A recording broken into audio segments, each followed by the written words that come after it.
robots took my podcast, man. In times of great peril, the world must call upon the services of a singular individual. Welcome to the League of Extraordinary Gentlemen. I'm waiting to be impressed. The greatest adventurer who ever lived has been recruited to find a madman. He's called the Phantom. To stop him, you must lead a team like nothing the world has seen. Thanks. Eyes open, boy. I can't protect you all the time. Dr. Jekyll, at your service. Cheers. Extraordinary gentleman indeed. And women. Our transportation has arrived. You have 4 days. And the game is on. This year, So what are we dealing with? Unstoppable assassins. Eyes open, boy. Can't protect you all the time. They're indestructible! 20th Century Fox invites you Take the wheel! to discover an adventure I don't know how to drive this thing! in a league of its own. Surface! Sean Connery, I doubt you measure danger the way I do.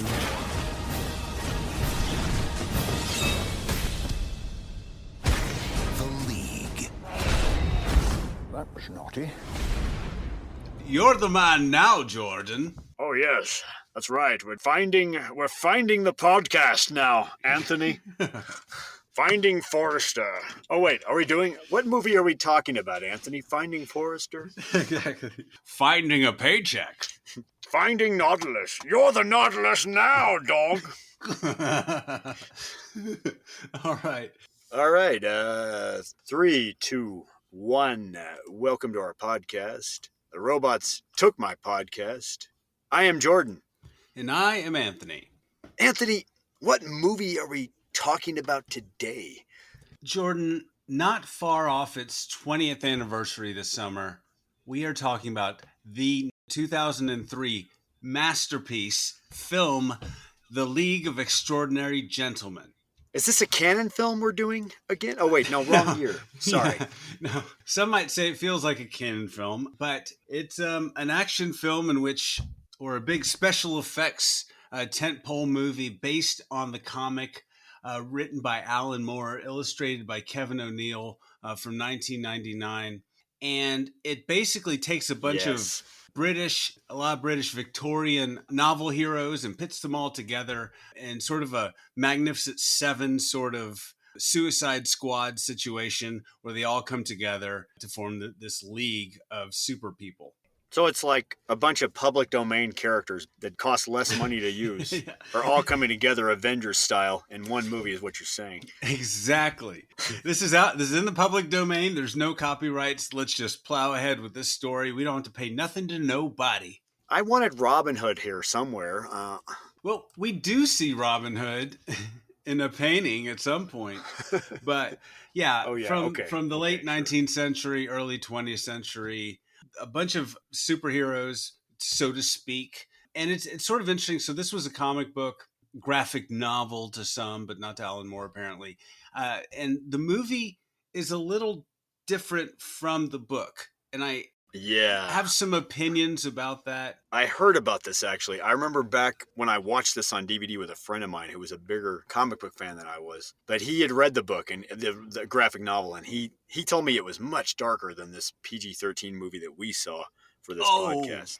Oh my God, much with darker, much darker bloodier elements, which we will explore, I guess. Much darker, much bloodier, but I think I have some opinions on... Almost X-rated from what I understand. Yeah, well, yeah. Alan Moore goes dark, apparently. Alan Moore goes really dark. Batman Year One, The Watchmen.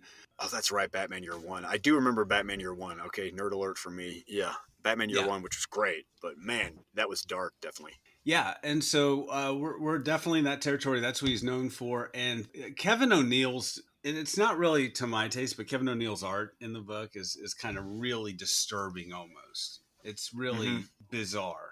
But yeah, that's the book. We're not here to talk about that. We're here to talk about the movie. But I read the book, and I think it was after seeing the movie So I think that colored my opinion of the book as well. Yeah. I realized this is the second podcast we've reviewed a movie with Alan Quartermain as a character, though, in a movie.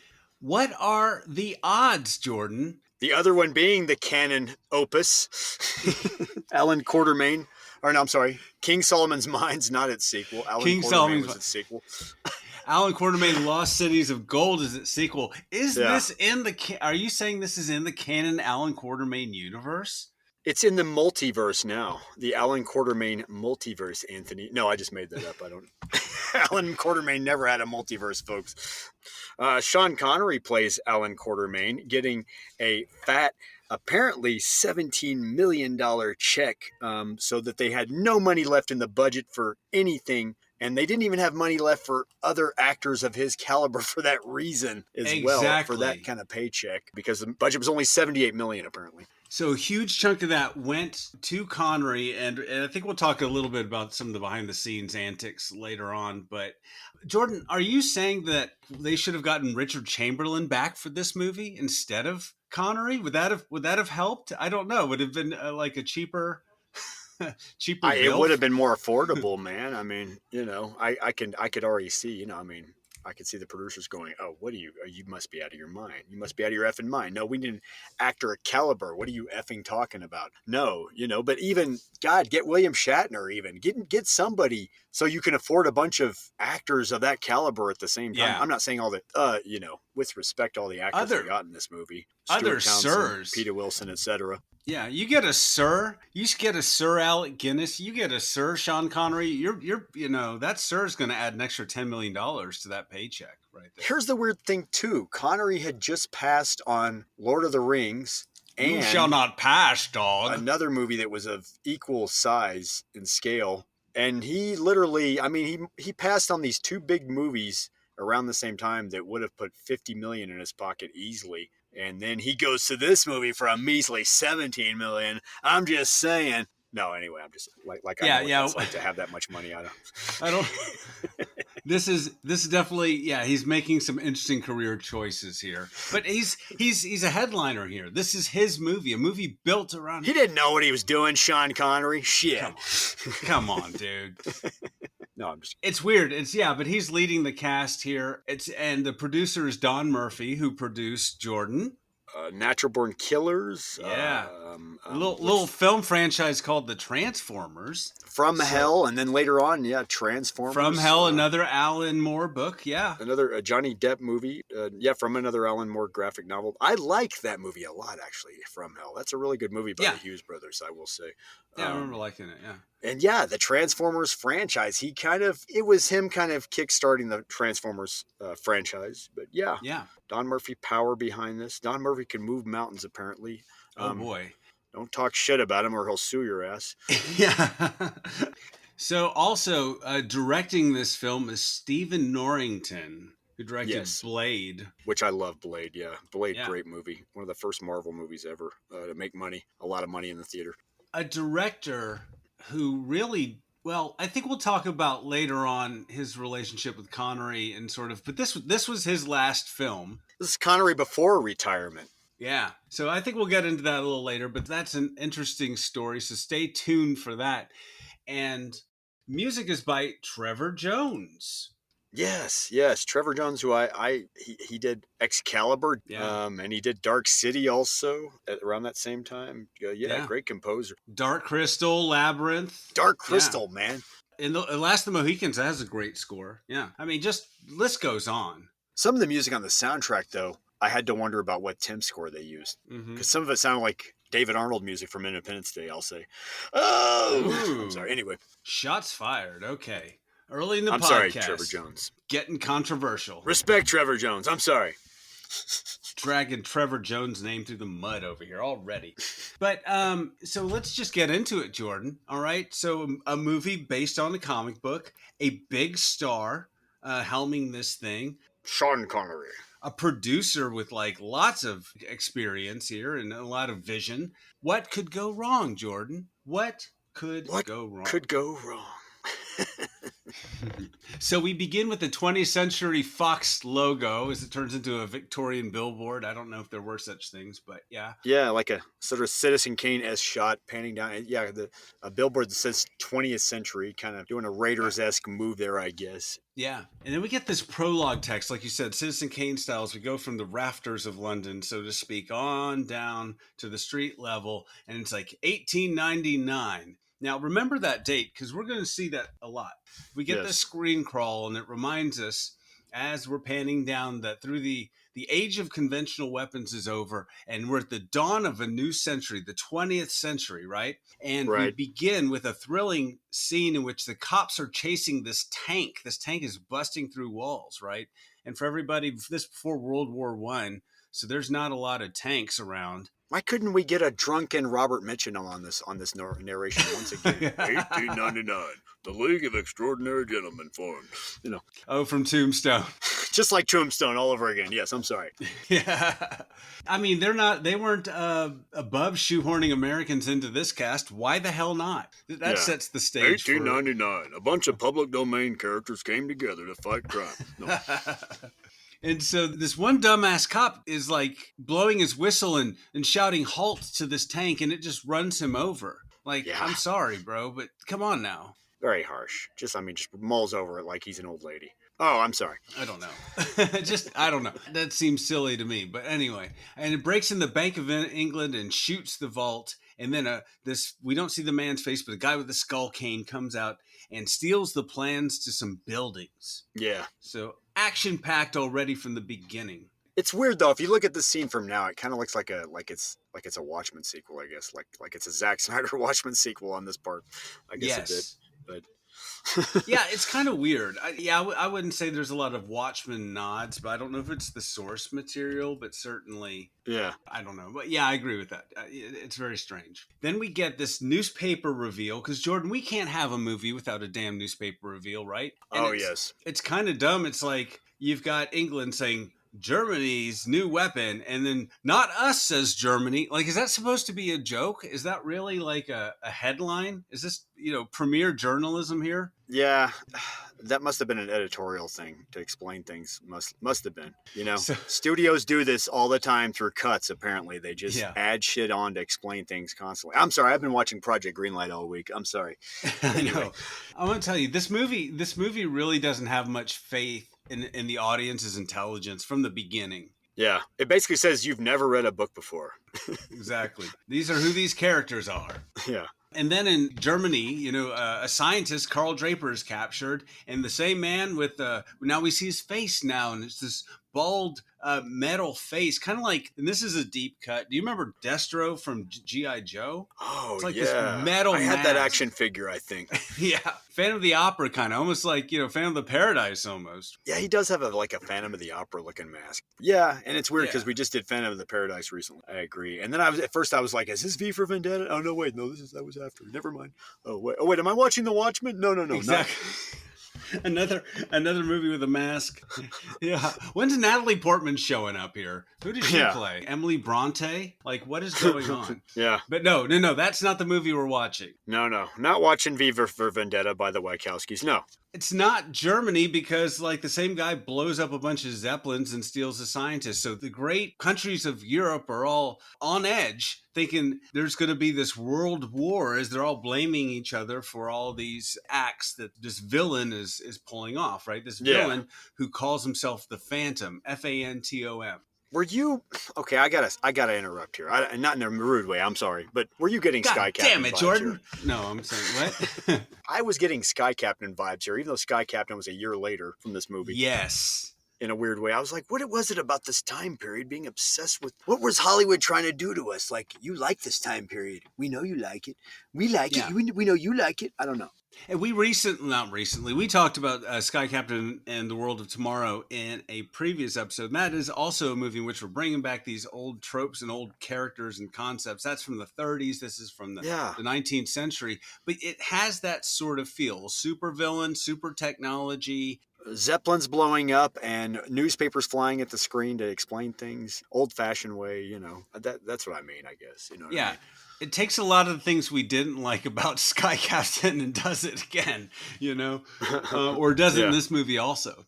Well, I'm getting ahead of ourselves, I think, but I think it falls into some of the same pitfalls that Sky Captain did. Yeah. Anyway, so we get this text once it's like 1899, April, 1899, May, 1899, June. We get that it's 1899, Jordan. I'm not that smart, but I'm not that dumb. Thank God I didn't get that from the look of it at all, of course. Yeah. I'm glad they told me that. Thank you, movie, for telling me that. You mean it's 1899, April, and then now, instead of just saying May, thank you, movie, I thought it was 1934, May. Yeah. I don't know. But anyway, so then we go to Kenya, still in 1899, and then some man from the government, British government, walks into this gentleman's club full of old explorers. And he's looking for John Rambo. No. He's like, we got a mission. He's got a mission for you, John Rambo. I don't do that anymore. It's Kurtwood Smith from Rambo 3 again. And this guy's looking for Alan Quartermain, who, like Jordan said, we've talked about at length, Alan Quartermain. Who was last played by Richard Chamberlain in a movie before this. And we talked about one of those movies. Yes, King Solomon's Mines from 1986 or 85. But yeah, and we meet first it's not Sean Connery, it's a surprise reveal, right? Yeah, exactly. Because one guy identifies himself as Quartermain, and then that's who you would expect to see as Quartermain, honestly, though, is this guy. He's got realistically like scraggly beard, mutton chops. He's wearing like a pith helmet. He's got like explorer clothes on. He's like, oh yeah, I know. You want to hear a story about King Solomon's Mines? Yeah, give me another drink. Yeah, exactly. I wish they would have milked that a little more, to be honest. But we got a movie to get on. Yeah. Yeah, we don't have time. We've got a 100-minute movie to deal with here. You can even see Sean Connery in the background. I wish they would have done a full reveal, like... Yeah, why not slowly do a slow reveal? The camera tilts and he's sitting a little away. You know what I mean? Something like that. But you're right. We did see him right when the guy walked in the room already, so it wasn't a big spoil. It wasn't like, well, isn't that Sean Connery already? Oh, I guess not. I guess this guy's Alan Quartermain. Okay, never mind. Hello, Alan Quartermain. Nice to meet you. I guess. But we do meet Sean Connery as advertised, and he's in the movie. Looking very sturdy before retirement. Looking good. $17 million makes you look sturdy, Jordan. It does. It makes you look better every day. You can wear $17 million on your face. You walk into him with a big smile on your face. Absolutely. And working out, lifting up $17 million, those bags of money, they weigh a lot. So yeah, it's a good workout. We still forgot at this point in time about the Barbara Walters interview where he said it was okay to hit a woman. It's okay to slap a woman around every now and then. Nothing a woman can't handle. We still forgot about that. We still paid him $17 million. America forgives easily. That's why. Casual misogynism, we're fine with. Here's some money. Yeah. But he's cool. he is cool. Everyone loves Sean Connery. I mean, except for people that work with him. Except for the woman that's on the other side of the slap, of course. Yeah. Any woman who's ever worked with him, then yeah, I mean, he's a great guy. But no, I mean, he's good in this role. I like him as Alan Quartermain. I liked Richard Chamberlain. Yeah, but yeah, he was great too. Sean Connery has this gravitas to him that you cannot deny. Yes, he does. He is Alan Quartermain. That's right. He is. The Empire needs you. The question is, do I need the Empire? Maybe you're too young to understand. The Empire is always in peril. And I like that. He's great. He's delivering this cheesy dialogue very well. He owns it every time. I mean, yeah, he always owns the screen. And so he's like, basically, I don't give a damn about England, and I am a week from retirement, and I am too old for this shit. That's right. I just got $17 million in my pocket. I am going to retire right the fuck here in Kenya, where nobody can fucking find me. Then some assassins and cowboy dusters and machine guns bust in, and they reminded me, did they remind you of the Baldwin clones from Harley Davidson, the Marlboro Man, but like a 19th century version? I didn't think about that until that's where I couldn't put my finger on it. That's what it was. Yeah. They do look like the Daniel Baldwin clones in Harley Davidson, the Marlboro Man. Another movie reviewed. Yeah, because they have these bulletproof vests, right? And then they just come long in leather trench dusters, coats. And they shoot Nigel, who is Quartermain's decoy. So that was sad. But then Quartermain fights. I mean, he's the man, the myth, the legend. He's fighting, and one of them escapes, and he grabs his gun out, and he goes to shoot him, kind of like in a for a few dollars more. I don't know, just this long shot. He's all cool. Yeah. So, I mean, just a big messy fight, which was fun. This is an action movie, and I think a lot of the action scenes, the fighting scenes, they're good. They're functional. I would expect them to find, if Alan Quartermain, they found him old, to be, an old man, retired in Kenya, just sitting around and drinking and reading the paper. Sure. Yeah. It's cheap to retire. A lot of people retire in Kenya. It's cheap. So anyway, he gets a super long shot and he shoots the guy, just wounds him because he's awesome, right? That's his superpower, is just being Alan Quartermain. How dare they invade while he's on his timeshare in Kenya there, just retiring. God damn it. It's almost pickleball time, damn it. I'm going to go swim in that pool that's the shape of Africa. We're going to play a round of golf in the afternoon, dog. And so anyway, the guy is captured. He's dragged up and he poisons himself. He swallows like some, poison pill. And then the club explodes because he left a bomb. There's a lot of bombs left in this movie. This is a very bomb-heavy movie. Yeah, about that guy swallowing the pills, too. I thought he swallowed a handful of pills at first. I was confused. I literally was like, oh, my God, he just overdosed right in front of him. That was his way out. Yeah. But, he overdosed, celebrity style, though. Handful of pills. But no, just a little cyanide pill. I was confused. It wasn't cyanide, it was Ambien. It was just, he just took a ton of party drugs after he'd had a few cocktails, and he knew. Yeah, he just overdosed like a celebrity at the Chateau Marmont, I thought. No, it wasn't like that at all. Never mind. And Connery has seen that before, so he's like, yep, I've buried 2 wives, 2 mistresses, and I've seen 3 dead bodies at the Chateau Marmont. What have you done? God, you just love Connery in this movie. I mean, he's great. Yeah. So the movie's good so far. And we see a headstone with Quartermain on it. And we're like, oh, this is somebody related, clearly. Yeah, it had to be his wife. A wife, or probably. Wife, right, and we find out later who it is. So Alan Quartermain is lured to London by the fact that his drinking hole has blown up. His retirement timeshare has blown up, Jordan. So what's he going to do now, right? Move on somewhere else? No. He's got to find a timeshare somewhere else, possibly in England with this deal. Yeah. He realizes he can't hide in Africa, as the British agent tells him. Looks like I'll be retiring in Thames instead. Oh, the Thames, Jordan. It's the Thames. Boom. Oh, that's right. I'll be retiring next to the Thames. Bought myself a flat dog. Anyway, so basically goes back to England, and we see some not really early CGI, but 2000s era CGI. What do you think about the CGI in this movie? We see some backdrops of London in the era. Some of that, though, fun fact, I do know, because I watched this one channel that deals with miniatures. This is a YouTube channel? It's a YouTube channel, yeah, and it's called Pierce Productions. And they interviewed some of the miniature people from Alan Quartermain. I was going to say, they interviewed some of the Alan miniature Quartermain people in the Lost City of Gold. Yeah, talking about the wrong Alan Quartermain movie on this podcast. They interviewed some of the people from League of Extraordinary Gentlemen, and there was a lot of miniature work on this movie combined with CG. Were they in shadow? Were they voices, audio muffled? Yeah, they were in shadow. They were their voices were distorted. I had to put up with a lot from Stephen Norrington and Sean Connery. Sean Connery came on the set when I was building the damn miniature. You call that a miniature, boy? I used to build miniatures back in my day. I built the miniatures on Darby O'Gill and the Little People. The only thing miniature here is your talent. No, there's a lot of miniature work on this movie, though, combined with I think when you see the crowds and they're moving, it's CG, but much like in Titanic. But a lot of the city shots you see in the car, that's miniature from what I know. And no, very impressive miniature work. I was wondering, because it's good, it just didn't have depth. So that makes a lot more sense that it's like a matte painting or something, or a miniature instead of CGI. Because they have a camera moving through it a lot of times, the CG elements combined. I think it's really good work, though, as far as that goes, yeah. Some of it, though, you're right. There's some other CG shots in this movie, though. You can see with some of the with the bat stuff, obviously, and the face work later on.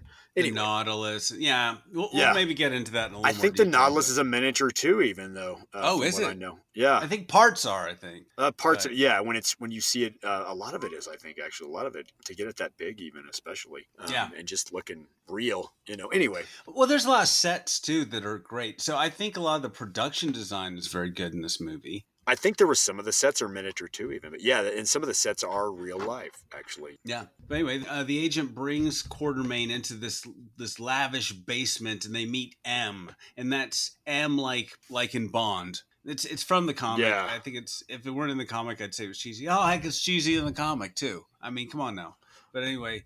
Oh, that is like, that is like James Bond. I was just, God, some of this movie kind of lost me sometimes, a few times, but yeah, okay, M in the beginning, it's like Bond. And that's the joke.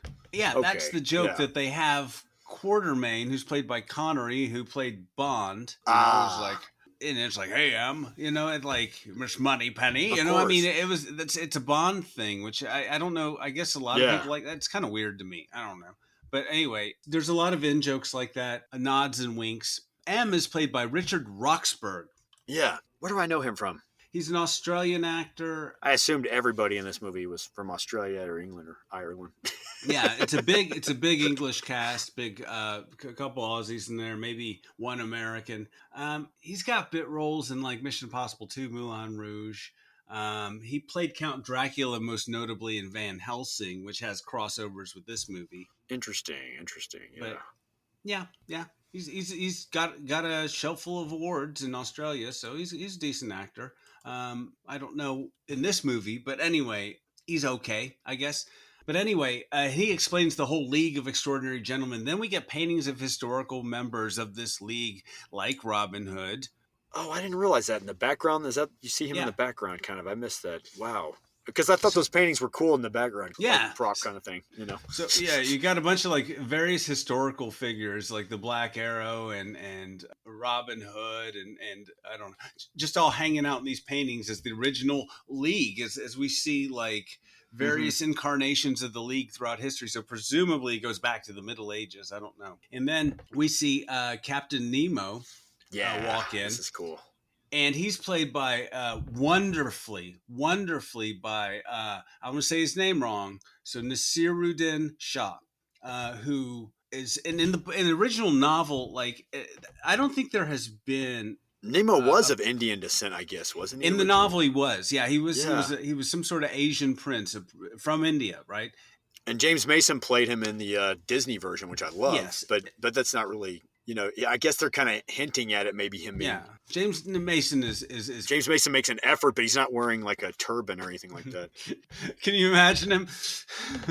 I'm James Mason. Hand me my turban. Yes. And a cocktail. I'm James Mason from India. Yes. Are you insane? You call that murder? And so... this is where we get to go on the nod list, though, yeah? Yeah, just about. So anyway, that's when we find out there's this man called the Phantom. And then Quartermain says, operatic, isn't it? And so we're like, wah, wah, wah. I wish this had a little trombone here every time they make a joke. Anyway, so we find out the Phantom is capturing scientists to build advanced weapons. Sky Captain of the World tomorrow. Excuse me, I had to sneeze. Yeah. It's like, oh my God, we have stakes at large. Oh boy. Yeah. The end of the world. He wants to rule the world. Been here, done that. Yeah. Okay. All right. Did we actually write a script for this movie, or was because this movie, and I'll just say this right now, based on what I recall of the graphic novel, this movie is completely different. In fact, it has a lot of different characters that are not in the graphic novel. It has more gentlemen people in this league, and the plot is completely different. Well, the Invisible Man in this movie is not the same character, apparently, exactly. We had to slightly alter him because of Universal, I think. Yeah, but I mean, Quartermain, Jekyll and Hyde, Mina Harker's in it, an invisible character. But that's about it. That everyone else in this that we meet later is just like totally made up. Yeah. But it's not the same plot of the novel. There's a twist later that's similar to the graphic novel, but that's about it. Everything else is completely different. Yeah. So we're departing from that, and it's a whole different story. And so this whole idea about the Sky Captain of the World tomorrow kind of idea about capturing scientists to build advanced weapon and take over the world. And the world leaders are all meeting in Venice. Oh yes, Venice, which is kind of Yeah, I mean, it's a party. If you're gonna meet somewhere nice. it's a nice setting. Venice, 1899. And so then we meet Rodney Skinner, played by a Brit, Tony Curran, who's the thief who stole the Invisible Man's process. So it's like the Invisible Man's neighbor's cousin's former roommate. Yeah. You know what I mean? A lot of twisting and shoehorning to get some people in this movie because Invisible Man died at the end of that story. And this is how the movie stole the property without paying for it. See, technically he's not the Invisible Man, so we don't have to pay the Wells estate because he's, an Invisible Man. You see how that works? Very simple. You can't copyright invisibility. Just like on YouTube, I mean, Chad Vader is not Darth Vader, okay? Clearly. Yes, that's right. There's a big difference. He's Darth Vader's brother, Chad, okay? Big difference. So then we have Wilhelmina Harker, as you mentioned, played by Peter Wilson, another Aussie. Yeah. And so she is from the Dracula novel. Yeah, absolutely. The main protagonist, which is public domain. Fiance. Yeah, sorry. And public domain, once again. Public domain, once again. I'm like the movie's lawyer here. Yeah. Can we use her? Yes. Side character in an old novel. Yes, over 100 years old. Yeah, we can use it. Wait, hang on. I have the movie's lawyer right here, Anthony. Sorry, I didn't mean to interrupt, guys. I'm the movie's lawyer. The Invisible Man, could you not refer to him in any way linked to Universal? Okay, just refer to him as Skinner only. Okay, Art, sorry, got it. Thank you, buddy. It's okay, Anthony. He's gone. Exactly. And we're allowed to use the name Dracula one time. We got a one-time pass. No, Mina Harker's okay because she's off the book. She's off the record. Because nobody, not even lawyers, remember her. No one's read that book. Secret. Anyway. Will there be somebody looking like Bela Lugosi on your podcast? Well, no, because nobody can see our podcast for one. No, there will not be anybody. Thank you, Mr. Lawyer. Yeah. Please don't mention Bela Lugosi, Universal, unless you're talking about that movie and reviewing. Oh, wait, just to piss the lawyer off, I'll do the impression. I am Dracula. I bid you good evening. I am serving you papers. I am from Universal. I bid you papers.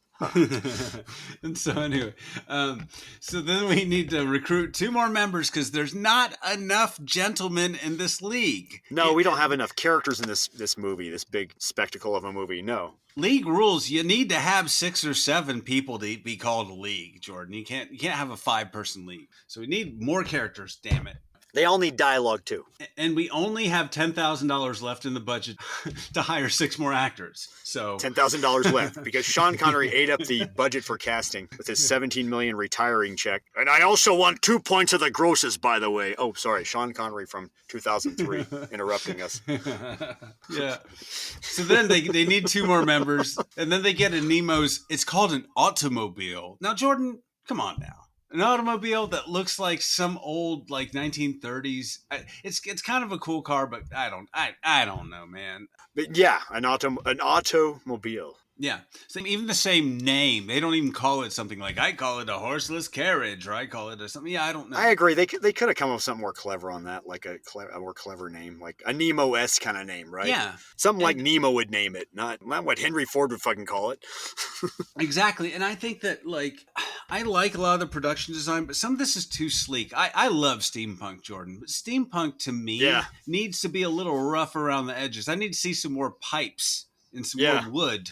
You want to see the oil dripping from the pipes, exactly. It not quite being a little bit off kilter a bit when it's running. Yeah. And that's why I like the Nautilus from the 50s film, right? The Disney film. Yeah. Oh my God. Is that Harper Goth that designed that? God damn, man. The look of the Nautilus in the Disney movie. Free plug for Disney Plus. My God. Go watch it on Disney Plus. 20,000 leagues, folks. But yeah, I love the look of that Nautilus. Oh my God. That is just beautiful design. You see the rivets. It looks like something that people built. It doesn't look like some fanciful thing that couldn't actually exist in real life. alive. I like the look of the Nautilus in this movie, though. It has a fascinating I look. like it. It reminds me, the look, it almost looks like an Indian-style dagger blade. The shape Yeah, of it does. kind of like an assassin kind of dagger blade. Yeah. And yeah, it has all that Indian beautiful influence on in the interior. Yeah. You still see rivets on the side when they're walking in the hallways, which is cool. But anyway, I like the pillars and all that. It's very clean. It's white. It's But very it is clean. yeah. It is It's very sterile by comparison. But yeah, I would have let, a little more rough around the edges. I agree. Especially with this automobile. I can believe an automobile if it doesn't look like something that's not even technology we have today, kind of. You know what I mean? Or technology that wouldn't exist for much later. I don't know, man. You know what the problem is? I know what it is. I can nail the hammer on the head for you easily. It looks all too new for you. Yeah. It doesn't look like it's been made over time, suffering through elements, Because that's what it looked like. Yeah. Yeah. It took a long time to make that back then, you imagine. So why does it look so brand new? Did he polish it just yesterday? I mean, geez. Same with the Nautilus. It looks too new, I guess. And explain it if you're going to be. It's like, I made this thing. It runs on gasoline, or I don't know, something. Or where's he getting gasoline? It's 1899. And it's like, I have to I have this whole refinery in which I refine, petroleum. And here's where I get the petroleum from. Like, what is he running his car off of? It's crazy, man. Is he running it off a fusion deal or pig shit? I mean, something. Yeah. Something to explain that whole thing. It's too sleek looking. It's cool. Don't get me wrong. It's just, it's one of those things that takes the believability and the realness of this world and just sort of like knocks it down a notch. Like, okay, there's a car. Okay. Yeah. Whatever, And then we meet Dorian Gray, played wonderfully, I think, by Stuart Townsend. Stuart Townsend, fresh from being let go of Lord of the Rings. Yes. He was supposed to play Strider. I shouldn't have brought that up. God, I bring up every painful thing on. No wonder nobody's listening. I'm sure actors hate this podcast. They're like, how dare he bring that shit up? God damn it. I was trying to forget about that. Somewhere Stuart Townsend is crying a single tear. He's like, fuck him for bringing that up. God damn him. Yeah. Anyway, we last talked about Dorian Gray and Alan Quartermain and Dorian Gray. God, we talked about Dorian Gray in the Phantom. Yeah, Dorian Gray on Phantom just now. Phantom of the Paradise. Another Phantom. Jesus Christ, man. Phantom, just drink every time we say Phantom on this podcast, people. Yeah. And so anyway, Alan Quartermain remembers meeting him in school when he was younger, much younger. Eton, where Bond went. Another Bond nod. But anyway. Oh, I forgot about that. That's right. What I kind of like is at our little meeting scene and everyone hanging out here, the Phantom and his henchmen appear. Yeah. And then they just start shooting up the joint there in Dorian Gray's house. Then the Phantom just shows up. And this is like in the first third of the movie. I kind of like the cojones that they had to do this. It's like, this movie doesn't waste time. Yeah. How did the Phantom know they're there? I don't know. He just shows up, and that's interesting. And hey, join me. I hear you're getting your little club together, and I'm going to shut it down before it starts. That's kind of cool. I like that. Yeah, I agree. But then one of the Phantom's henchmen there, Quartermain looks at him, and he is not what he appears to be. He turns, he shoots at one of the other henchmen, and then there's just a free-for-all, another big battle.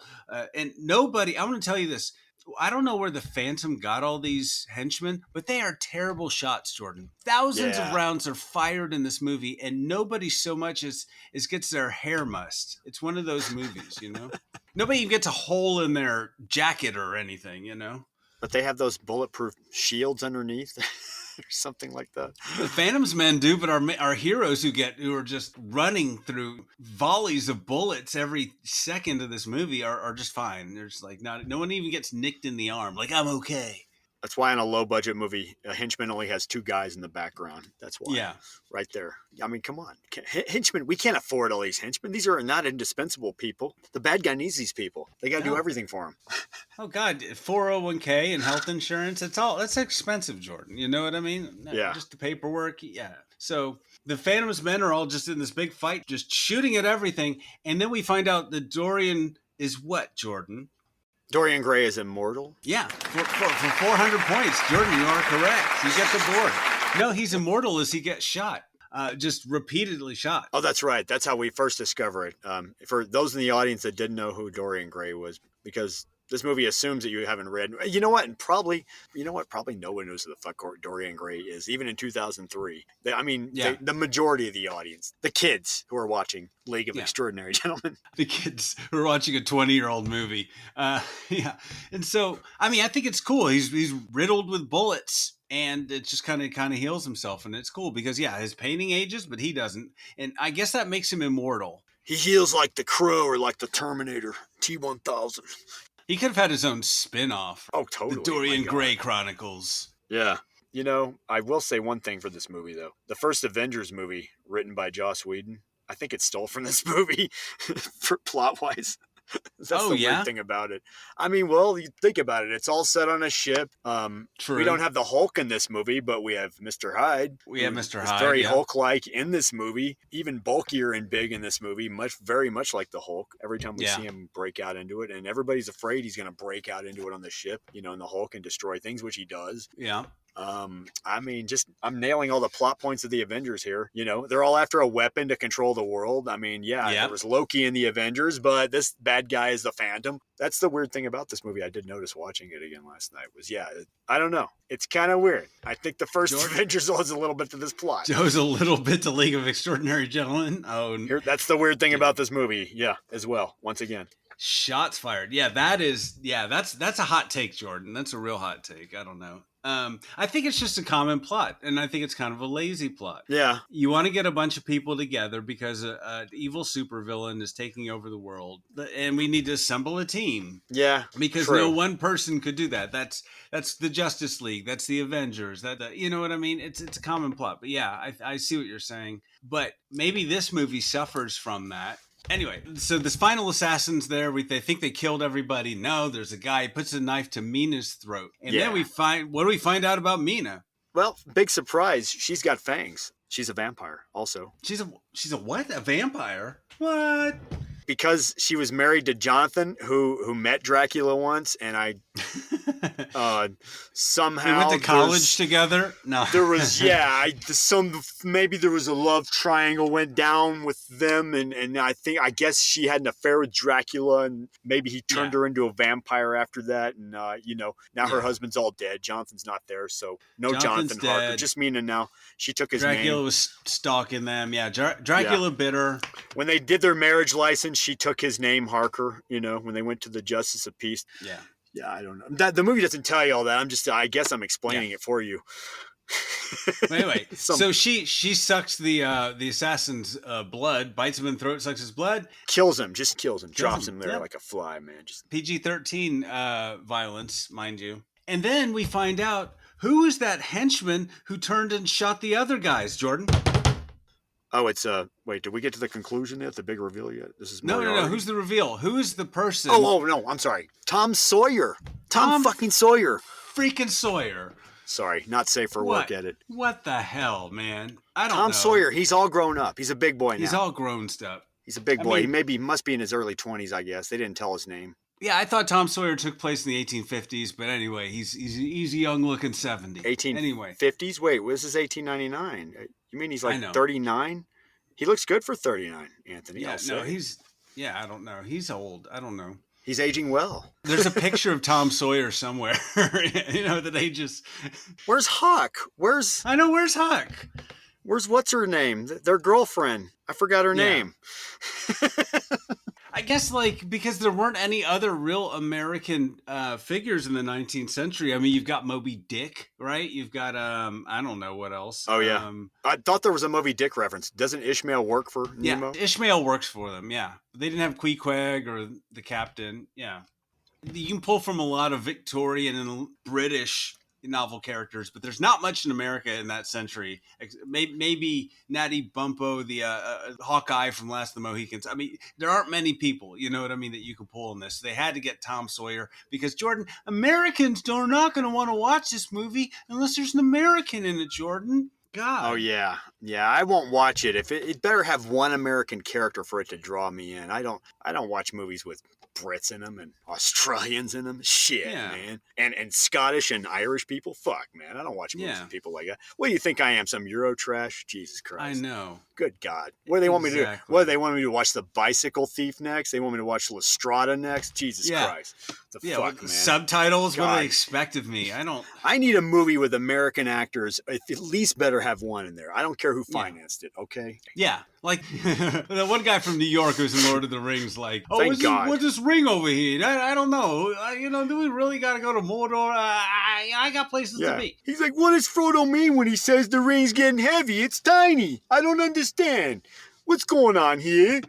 Because American audiences, goddammit, need an American in there to connect with. Gotta have one American in there. And Hollywood knows this, too. Hollywood is so smart. They know everything.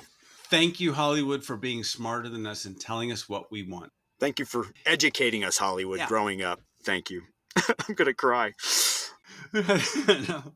Bless you, Hollywood. So anyway, for no freaking reason, we get Tom Sawyer. Tom Sawyer, thank God. Tom Sawyer's here. Like, what the hell? He's all grown up. He's a big boy now.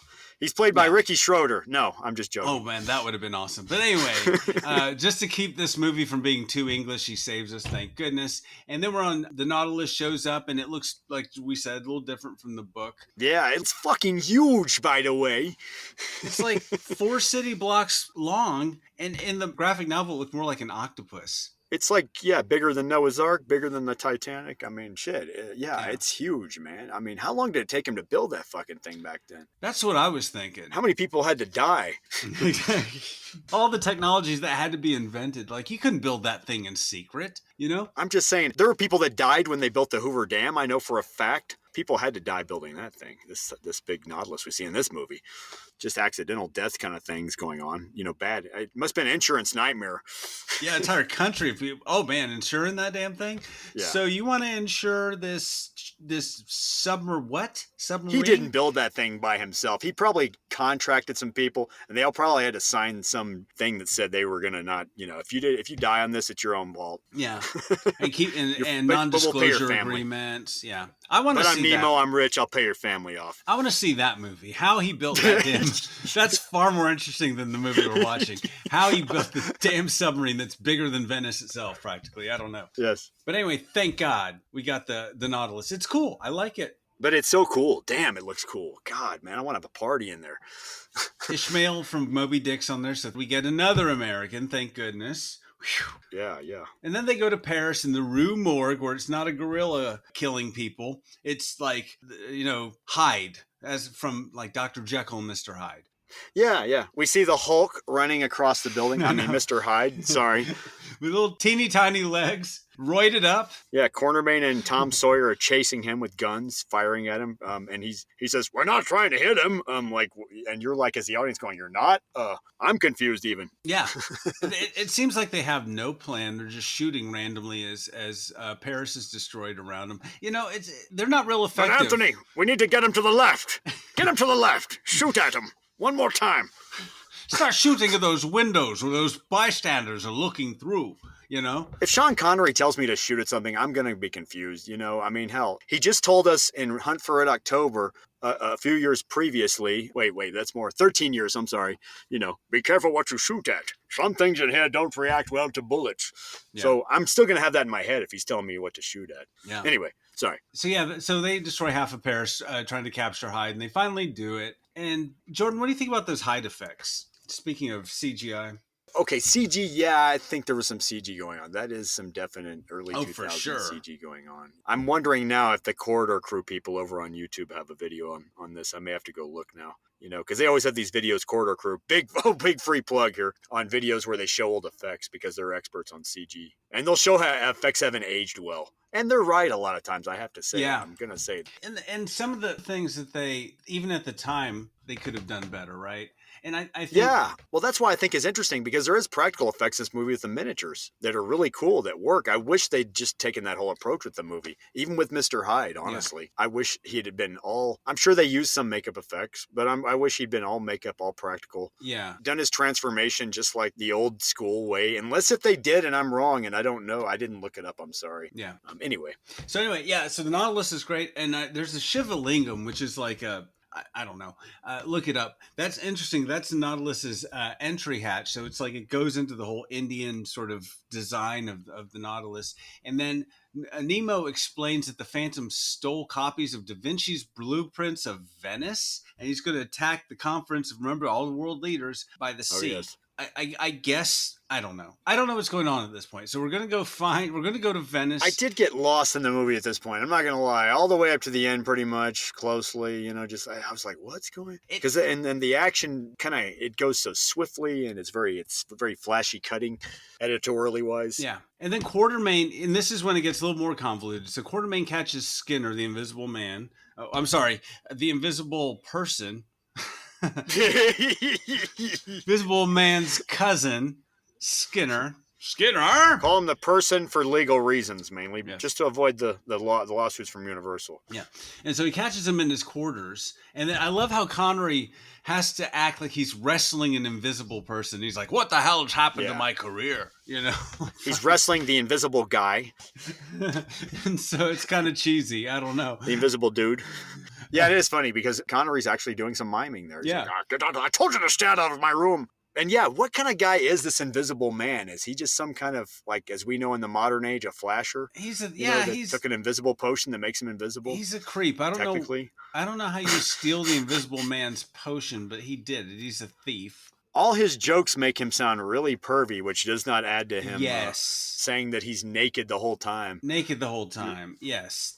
Yes. It's like, it's clear why he invented this invisible shit. Clearly. Yeah, and every time he shows up in someone's room, he's just perving around. Yeah, like, what's he doing over there in the corner in like Quartermain's quarters? Like, I don't.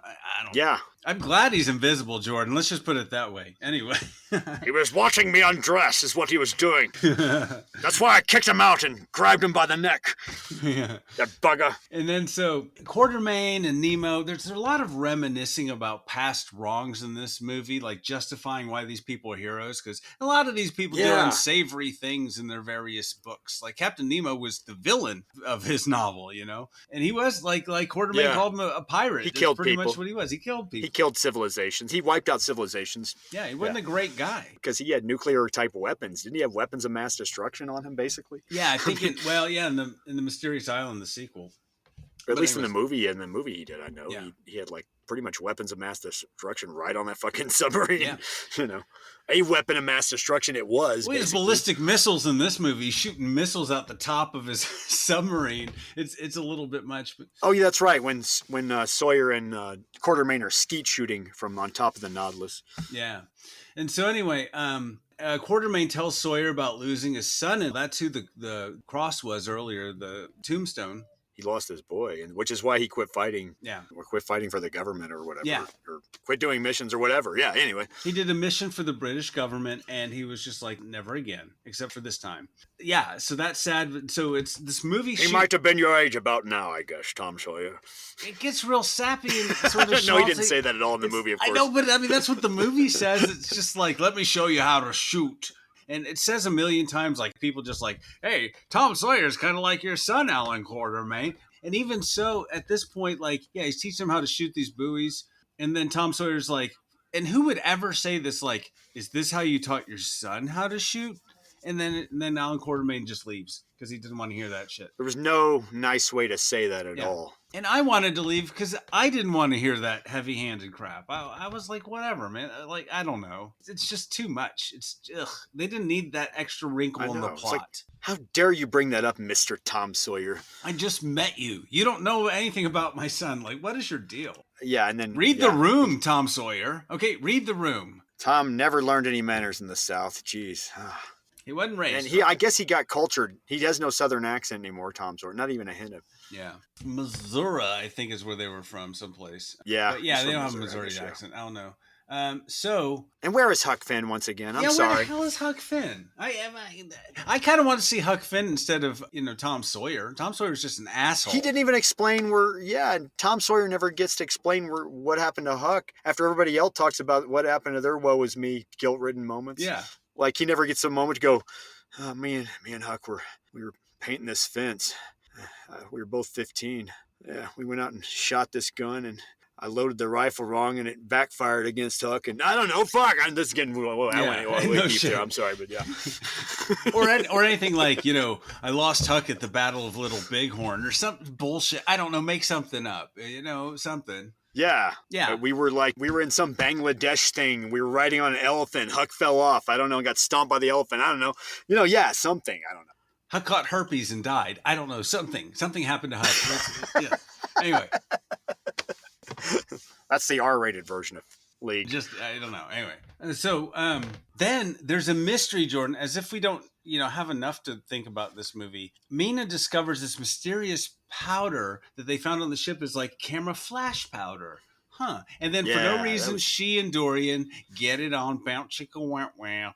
Oh, yeah, he offers her like a drink, and then he breaks the glass so that he bleeds a little into her mouth and shit. So, because he knows how to turn on the charm. Even to a vampire, he knows how to turn on the charm. Seduce a vampire. It's balls hooking up with a vampire. He is just like a pimp, this Dorian Gray. It's like he's in a Twilight movie here or something. Yeah. Yeah. He's just like a womanizing how to get chicks 101 over here. I'm Dorian Gray. Come to my seminar and I'll tell you how to pick up chicks. Human chicks, vampire chicks, doesn't matter. Rule number 1, never age. Rule number 2. Yeah. I'm Dorian Gray. Do you want to know how to get laid? Come to my 101 seminar. I'll teach you how to seduce the charm off a snake. I'll teach you how to seduce a goldfish even. Yeah, no shit. Stole that joke from Eddie Murphy, I guess. Kind of stole it, but yeah. Anyway, so yeah. And so anyway, there's a mystery because they think that the invisible dude... He's also known as Seeker the Invisible. Yeah, Skinner. Skinner, yes.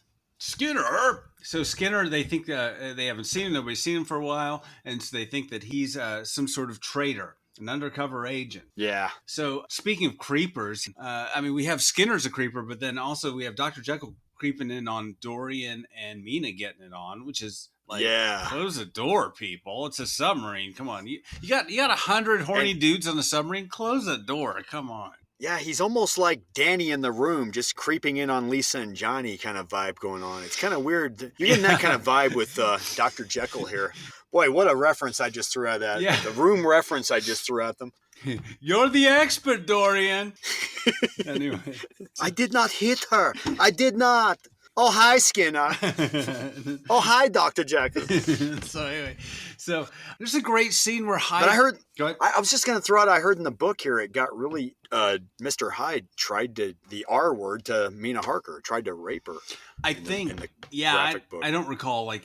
Jekyll is very grotesque. I thought I heard that. I could be wrong. Anybody feel correct to correct me out there. Yeah, maybe. Hyde is very grotesque, and I just remember him being just abnormally... It just hints at how much darker it was in the graphic novel, though, if this is completely. True. It's just one of those many things that was different. I don't doubt that at all. Yeah, I don't doubt that at all. But anyway... But I was getting, this was the PG-13 version of that. We were watching, just getting the essence of it, at least, like that he's in love with her in a sick way, kind of thing. And, she's the only girl in the movie, so everyone's trying to hit on her. It's one of those things, like Tom Sawyer's trying to hit on her, Dorian Gray's hooking up with her, Hyde wants to get with her, and then when she's like the only female Smurf among this crew. Yeah, exactly. Even when Quartermain first meets her, it's like, I don't like women on my adventures, and it's just like they get in the way. I'm like, whoa, everybody, misogyny. He's like, she's this object. Even when Alan Quartermain meets Mina Harker, he's acting like Sean Connery. Yeah. Oh, wait, Sean Connery's playing him too, isn't he? Oh my God. Did he even know the camera was rolling in that scene, or is that just? I don't think he did. I think that was an actual outtake. I think that was just him talking to Peter Wilson. In reality. So everyone's creeping on her in this movie. But it's really, I think that there's a lot of scenes where Hyde is tempting Jekyll in reflections or things like that, which I really like. I really like that element, to be honest. It's one of the things that works for me most in this movie. So Jekyll notices, he goes back to take a vial because he's like, fuck it. And I like the whole drug aspect. Like the Hyde character is like almost a drug. It's a feeling of power for Jekyll. So he wants to go back to that, and he's got to fight that urge. I read Jekyll and Hyde as a little kid, actually. At least I read the fourth grade version of it. Yeah. But I also read later on that the history of it was Robert Louis Stevenson wrote Jekyll and Hyde on a 3-day cocaine binge. So it definitely had elements of taking potions and feeling bigger than life kind of thing. Yeah. Larger than life, darker, that dark side of wanting to do anything you can to get away with. But there was definitely those Stevenson elements going on with the Jekyll and Hyde character in this movie for a little bit there. Yeah, absolutely. I agree. And I kind of like that. But he goes back to take the vial and one is missing. So then like, oh, it must have been the invisible fellow. And then invisible guy. Invisible fellow. And so then they finally get to Venice and there's lots of people in the street for a carnival.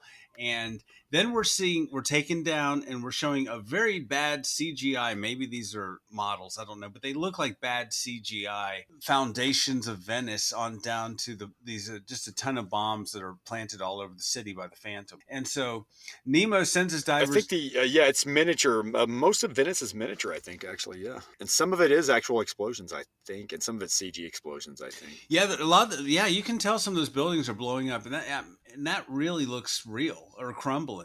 Because what happens is in a second here, Nemo sends his people down. He's got this army of folks down to find the bombs, but it doesn't matter because the buildings blow up and begin to collapse. Oh, yeah. This is a bit silly, but the buildings since they're so close together, are falling on one another, and there's this domino effect. So Tom Sawyer, it happens. It happens. You know, when cities go down, this happens. Sure. Yeah, of course. Yeah. And so Tom Sawyer takes... It's Italy. Everything leans in Italy. All the buildings lean in Italy. Look at the Tower of Pisa. Yeah. It leans. It leans. That's how Italians build things. Very leany. So Tom Sawyer steals the Nemo-mobile, and he's... The Nemo-mobile. He's just like... How does he know how to drive this thing? How does anyone know how to use this technology? It's got a big N on the side of it. Yeah. Are there instructions? I don't know. How does he know how to... He did pick it up rather quickly. I mean, luckily it's not a standard he's driving, I guess. It's an automatic. Luckily. My dad tried to tell me how to drive a standard when I was 12, and it didn't work out. I was almost killed us. Yeah, and anyway. Imagine if you had to learn while you were trying to save the city of Venice from falling down. You know what I mean? Pressure. Oh my God, yeah. The movie would be over already. 2 characters would be dead. I would, Quartermain, Sawyer. They drove into the river. Yeah, and so they're driving. Died. None of this makes any sense to me. They're driving to stop these buildings from falling, and all these the Phantom's men, hundreds of them with guns. They're outrunning the buildings in this car. Yeah, they're trying to outrun the buildings. It's kind of like My Science Project. Remember, they're trying to outrun. It's not as hard as it looks, really, Anthony. Yeah. It's not. I'm in a hypothetical. I'm not. Nemo made. I'm talking on my ass. Jordan, it's not like the streets would be clear, and this Nautilus is, or not this Nautilus. This car is busting through shit. It's completely. Luckily, invincible. It's that time of night. Nobody's busy in Venice, though. There's hardly any people in the streets. Oh yeah, it's not that busy. There's bombs going off. People aren't running outside. There's no horses. There's no. Venice is not a 24/7 town. No, 7 o'clock. Yeah, it's they roll up the streets. Everybody's in bed by 7. Yeah, and so half the damn city of Venice is destroyed already, Jordan. Like, and I'm not even kidding. Like, half of the city is destroyed. Like, great. Well done. Well done to the League of Extraordinary Gentlemen. Thank you. You saved 4... You saved us. Thank you. You saved 4 buildings at the end of this. Is the government sending me money? I know, like, lawsuits, man. God, Nemo's going to get his ass sued. Tom Sawyer. My house and they destroyed my gondola, which I didn't have insurance on. God damn it. Anyway, I'm surprised there wasn't a guy holding a plate of pasta, and like as the car whizzed by, he was like, "Whoa!" I mean, come on, it's just so silly. Like they didn't drive through a cafe like where people's espressos like went off the tables and shit. Yeah, you get no sense that this is a real place. This doesn't feel like a real They didn't drive through a masquerade stand. I don't know. Something. I'm just making up shit out of my ass here. Yeah, there's stereotypical. No people. There's no people. You know what I mean? There's no nothing. It's just like set pieces they're driving through. You know what I mean? It doesn't feel like a real place. Except for that one falafel truck they hit. That poor guy. The guy's shaking his fist. Tom Sawyer. And so he's right next to the pita truck. I know. And Huck Finn was driving the pita truck and then just taken out. That's what happened to Huck Finn. Anyway. But no, nobody's in the streets. Nobody's busy. Nobody's there. Right, there's no sign of human life. There's nobody there. Conveniently. Thank God. Nobody there today. No obstacle. So their stupid plot about stopping the buildings and Nemo shooting a ballistic missile over there. Yeah, I mean, I'll believe everything else, but a rocket-powered ballistic missile, that has pinpoint accuracy. And anyway, I'm splitting hairs here. In 1899. 1999, dog. Yeah. What's your fucking problem, Anthony? They had all that shit back then. Yeah, right. Maybe not, Yeah. no. And so anyway, they saved the last 10 buildings in Venice. We saved the last 10 buildings at Venice. Not the one that all the world leaders were in, but we saved a few. And Sean Connery even says that at the end of all this. He says, we saved Venice. And it's like, no, you didn't. We just watched this, dude. No, Venice is in flames. A lot of it's an trouble. insurance nightmare right now is all I want to say. No. I don't know what kind of insurance they have in 1899. So we find out that Tom Sawyer does have a special power, and it's magically surviving an impossible car crash where the Nemo-mobile flips over. You know what I mean? It's a convertible. Well, he's immortal, right? No, that's not that guy. I'm sorry. I know. As long as his fence is painted, he's immortal, right? He doesn't die? I just thought Maybe. he was immortal and Huck Finn was not, or something. I don't know.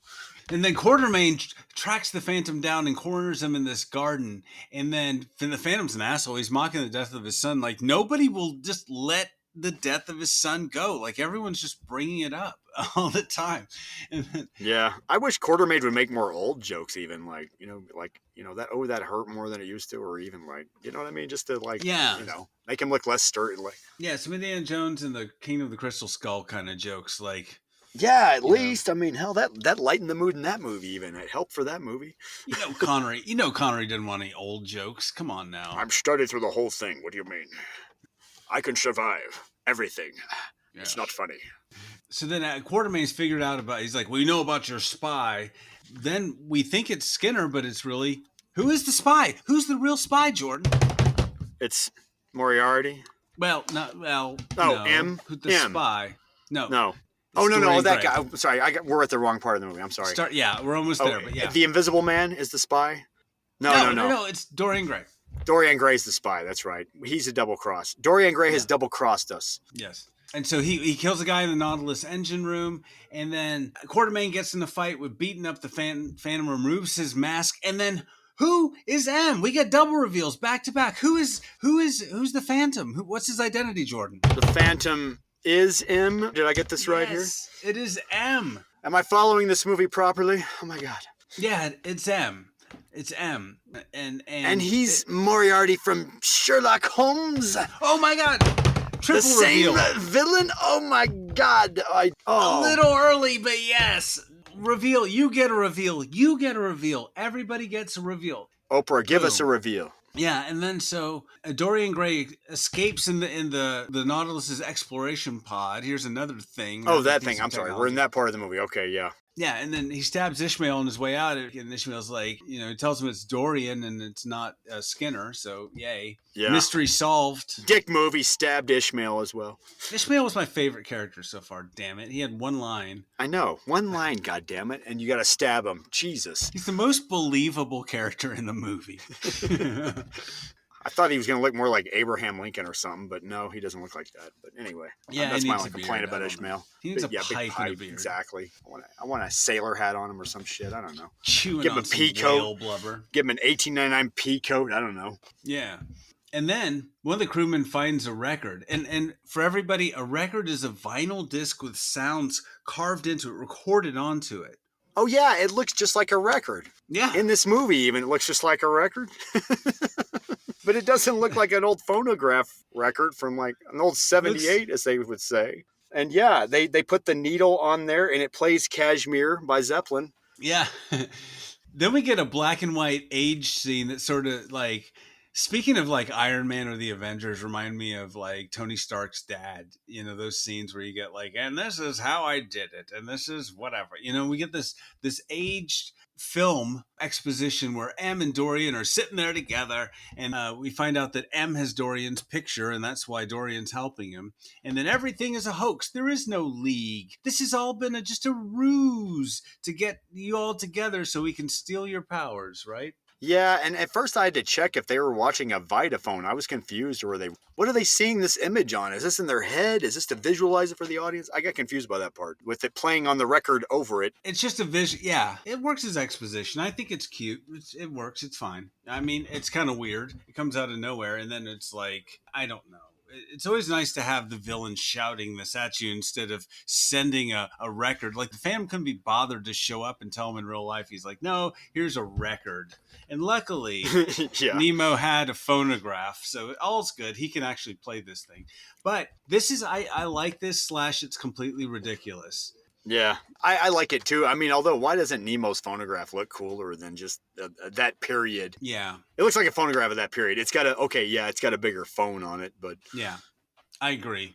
And so, yeah, anyway, he wants their powers. So he needs Nemo's science, Skinner's skin samples, right, for the invisibility, Jekyll's potion yeah, to Yes. see how he changes, Mina's blood, yeah. and Quartermain is there for reasons.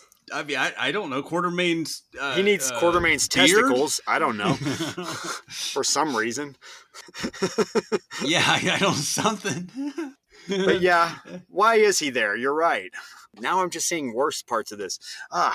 Yeah, and the Cowardly Lion's courage. I don't know. So they get all this stuff. I forgot he from was in the them. background, the Cowardly Lion. That's Just right. like- Dorothy was staying in a room on the Nautilus there. You know, that's another Alan Quartermain.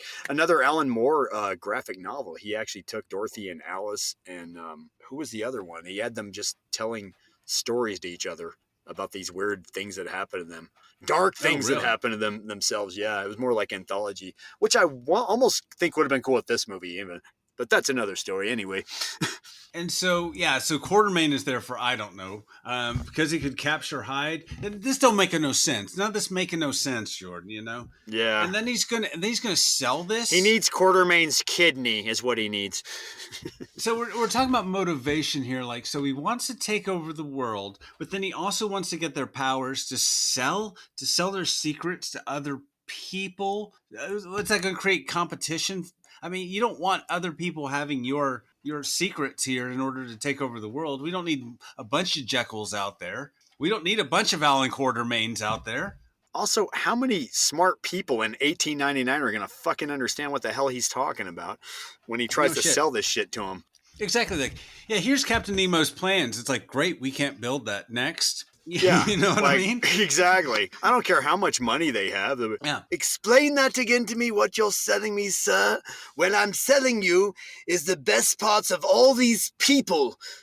Okay, explain that again. How is it going to manifest in me? Do I inject it? Is it a blood transfusion? Is it what? We have the skin cells, but the skin cells are invisible, so I can't see them, first off.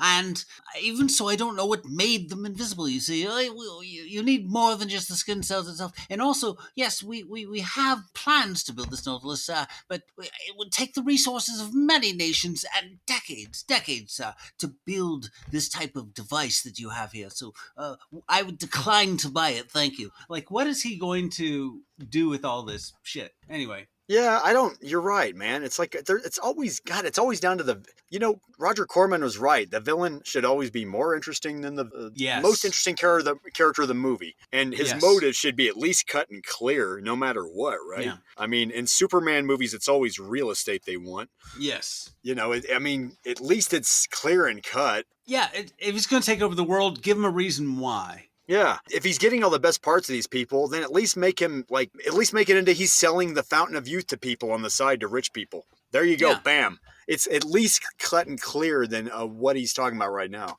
which is not clear. And the Phantom or Moriarty doesn't need more money, as we find out in a minute. He doesn't need, why is he going to sell this to people? Like, great, I'm going to make more money? Because the way he's selling it to us right now is the audience is not clear. We're like, what? You're going to sell it? And back then, I could only imagine, no matter how much money some fucker might have, it's like, really? What are you selling me again, sir? Tell me. Yeah, I don't understand this. Exactly. So the motivation, we'll get to that a little later, is not exactly clear for this villain. So as the record's playing, and I kind of, like I said, I like / hate these low frequency sounds that are triggering bombs, I guess, that Dorian Gray left on the submarine or on the Nautilus. Oh, yeah. And they start exploding.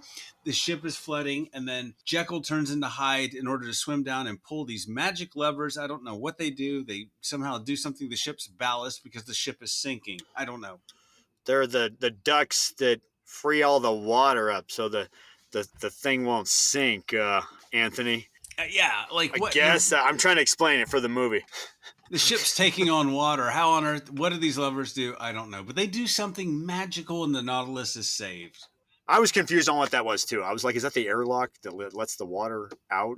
Yeah, but you're sinking. You need air. You don't need more water. I don't know where the air is coming from. I don't know. Anyway. Yeah, exactly. And then, so the Nautilus is saved, and then Skinner.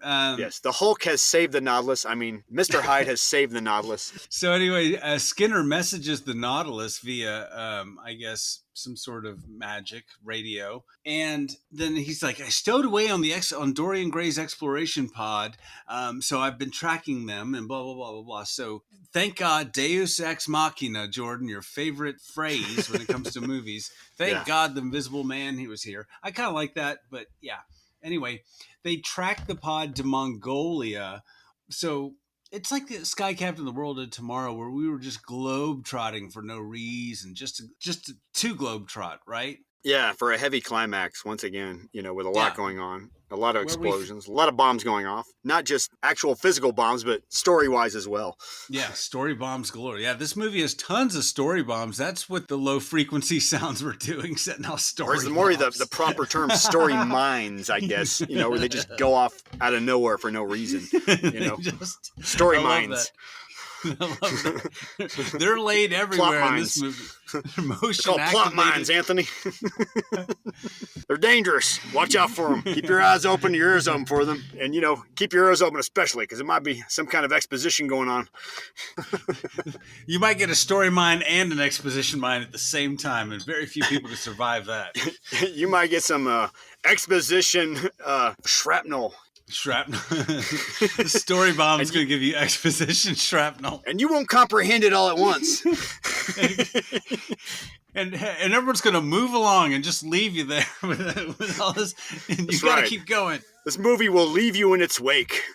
You have time to pull out all that exposition shrapnel, all that exposition. You just got to keep walking, man. Yeah, and you're going to keep rewinding this movie, trying to figure out where that shrapnel came from. And pinpoint the exact moment when that shrapnel happened. That story bomb went off. Because it got splaining to do.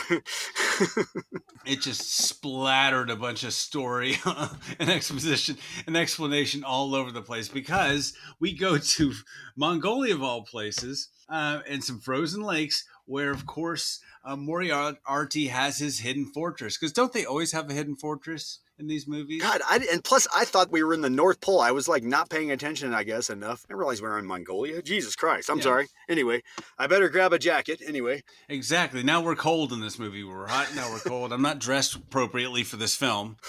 Like they're waiting in the snow for Skinner to come meet them, right? And Alan Quartermain slits open a tauntaun to stay warm. It's that cold. And then Skinner finally shows up. No, he has a tiger scene for no reason because somebody mentioned an old tiger earlier. I loved that scene. That scene was almost like a great mini movie by itself. It was like a short film starring Sean Connery. It's like Sean Connery, the tiger. It's like 1 minute of Sean Connery deciding whether to shoot a tiger or not.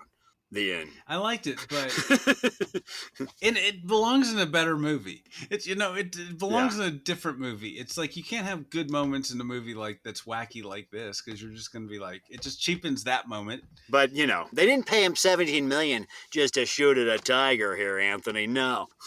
Well, because he didn't show up the day that he actually shot the tiger, so basically they just they had a day of him looking at a tiger. So cut. Oh, that's right. He wasn't even there with the tiger. Clearly, that was clearly two different shots. Oh, absolutely. Yeah. Because we can't have that tiger mauling our $17 million star. No. It's against Screen Actor Guild rules. Yeah, and then it's that scene that you get in all these movies where, of course, Skinner shows up and he's like, I knew you wouldn't believe I wasn't a spy. Reasons, exposition. And M's making these weapons by the thousands. And he's got Nautiluses he's building. He's got all these steampunk suits of armor, which kind of reminded me of Sky Captain a little bit, the robots. He's got his little tanks. Yeah, he's like Tony Stark back then or some shit. I don't know. And with the help of these captured scientists, and why are they working with him? Because he's holding their families hostage. He's got copies of the League members, the sources of their power. And he's going to clone them or whatever. Like I said, that doesn't make any damn sense. He's even got nude photos of Mina Harker. I mean, Jesus. Oh my goodness.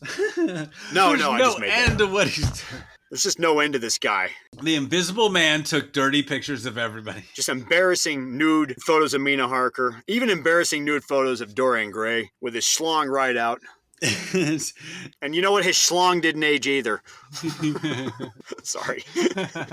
Sorry for that joke. I can't help it. It's even worse, but Mina Harker is pictures right after she had the baby at the beach. You know, she was getting her beach body back. Yeah. It's really, really unscrupulous. Just really weird. That doesn't need to get out, especially on $18.99 internet. And so then, of course, the League's going to go in and do the League thing and go in and break in and save everybody. So the first thing they do is they go in and they save the scientists and their families. And you know these folks are scientists, Jordan, because they're wearing white lab coats. Whew.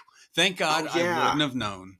That's how I know. Every time I see somebody with a lab coat, I assume they're a scientist or a doctor, no matter whether they're male or female or whatever, or a dog even. So thank you, movie. Thank you, Hollywood. So then Skinner plants bombs all over the place. And then M is alerted because some guy's like, hey, the League of Extraordinary Gentlemen's coming. But anyway, it doesn't matter because Alan Quartermain and Tom Sawyer show up.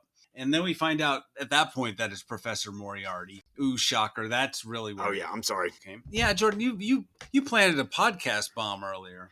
I'm sorry if I spoiled it early on the podcast. You can edit that. Spoiler bombs. Damn. Oh, whatever. I was skipping ahead. I'm sorry. I got confused with this movie. I blame this movie. That's right. And it's all the same. And Professor Moriarty is, of course, Sherlock Holmes' nemesis, who he and Holmes died. But apparently he didn't die, and this didn't happen in the comic.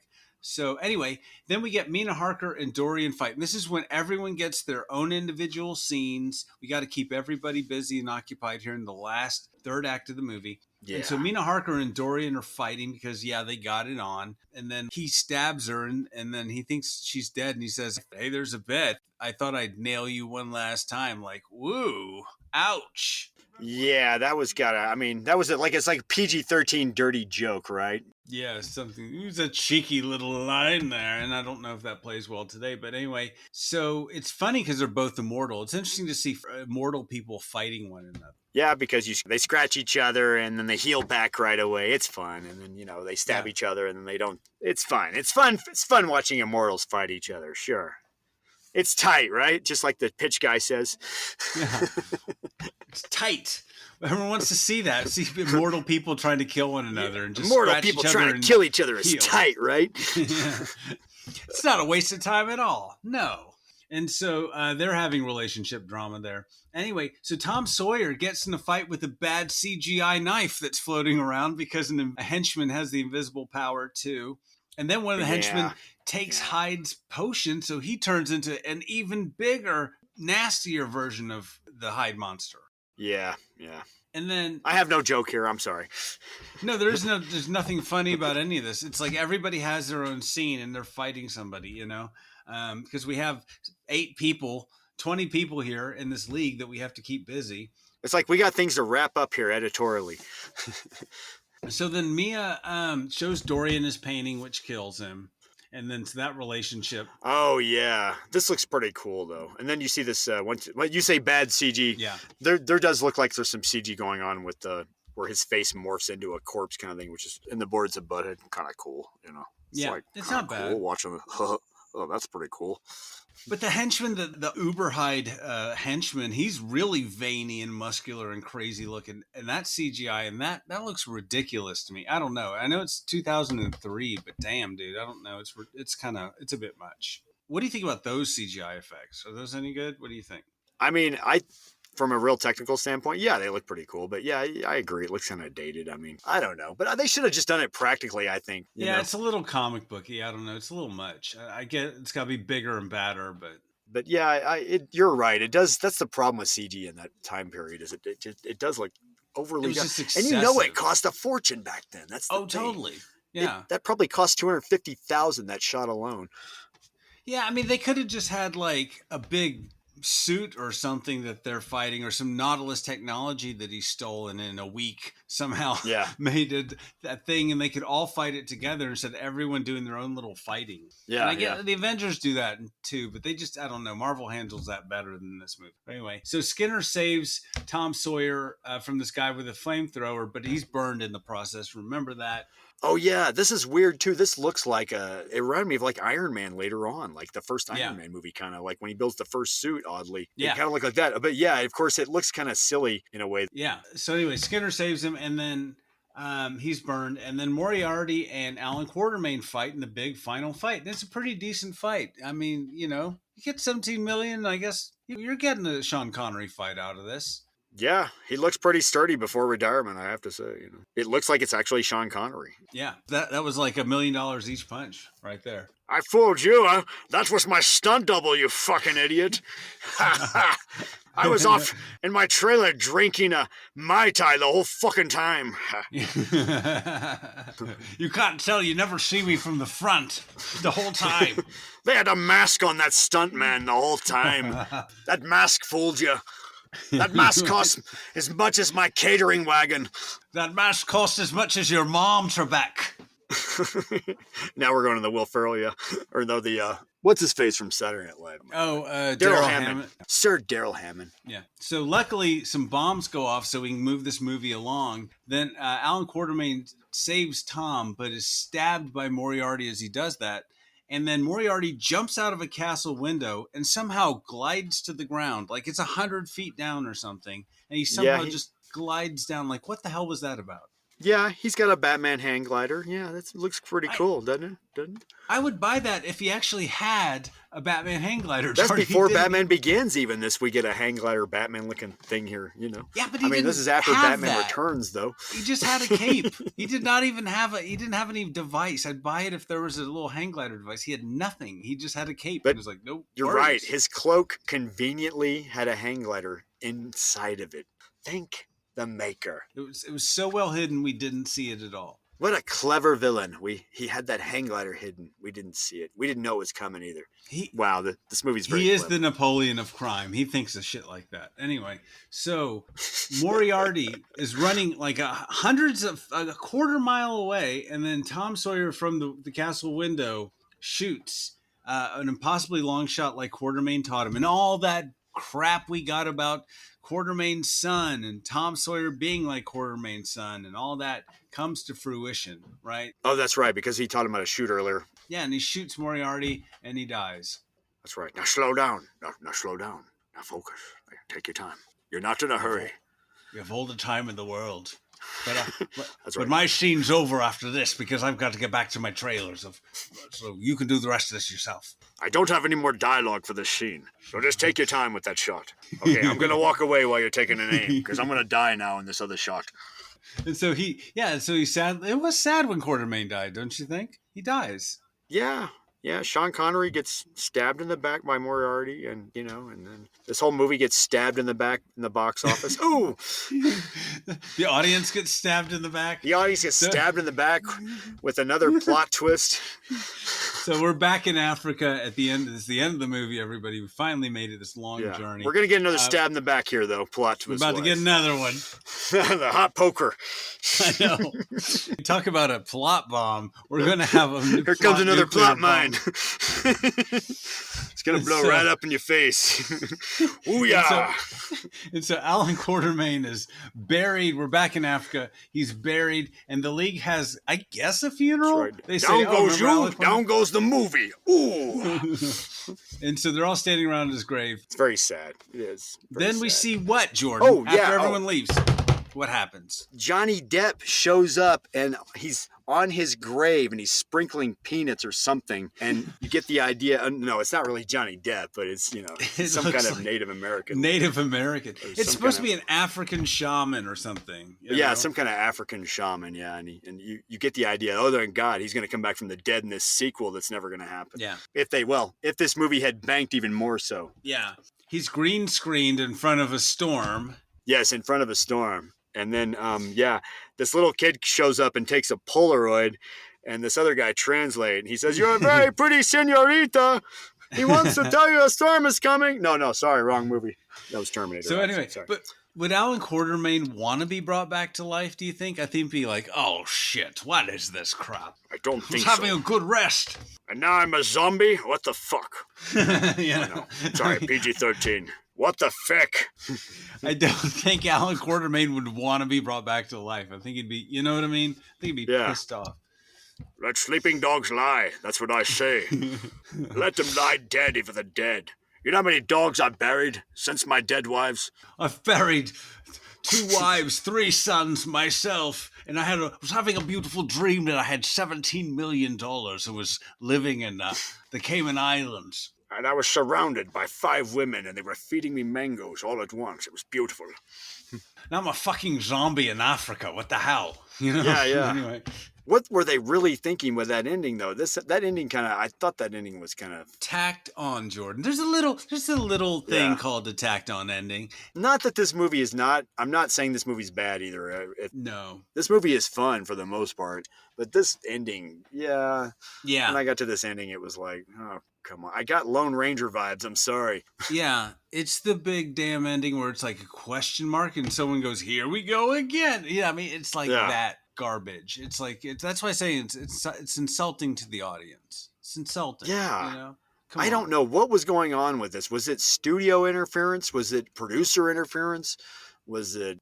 Well, okay. The screenplay was written by, I guess, a well-known comic scriptwriter, right? But they had material. They had this comic book that they couldn't use because, to your point, it was too gory. And there's some troublesome things with Fu Manchu and things I don't think that would play on the movie very well. You're right. I heard that. I read that they left out Fu Manchu. No joke. Yeah. As a character. Because they didn't own him, apparently. Apparently there's ownership over Fu Manchu. So they had to scrap all that and start all over. And then the whole thing, you can tell with the studio interference, like, let's get some American characters in there. Yeah. We are not pointing any finger at the screenwriter here or not. I'm sure the screenwriter got outside influence. I'm sure he got a lot of notes. Because that happens on big movies like this. Outside influence that he had no control over, be it producers or studio or both or whatever. I can only imagine what it was like to make a movie to mount a movie like this. Yeah. Well, Blade was a big movie, but I don't know if Norrington was really able to handle this sort of thing. And then a big personality like Sean Connery. They had a horrible working relationship. They were going over all the time. They disagreed about everything. Connery certainly had some plot input, right? Some story input there. Yeah. And they just hated each other. That created tension on set. There were frequent shouting matches, right? And I think I heard at one point that Norrington challenged Connery to hit him in the face once. And then Connery stormed off the set. So you got all that going on behind the scenes here. I imagine that was Connery for some reason. I don't know. Because I hear Connery. Oh, he was a diva even before this. Hell, John McTiernan told a story on an interview where Connery walked onto the set at first day of Hunt for Red October, and the AD told him where to stand, and he went right into character, told the AD never to tell him where to stand, what to do, this, that. The AD just backed the fuck off, like. Oh, totally. I could see that. Because Sean doesn't like to be told what to do. You don't tell Sean what to do on a movie. I know what to do. This is my movie, understand? When I'm on it. Yeah.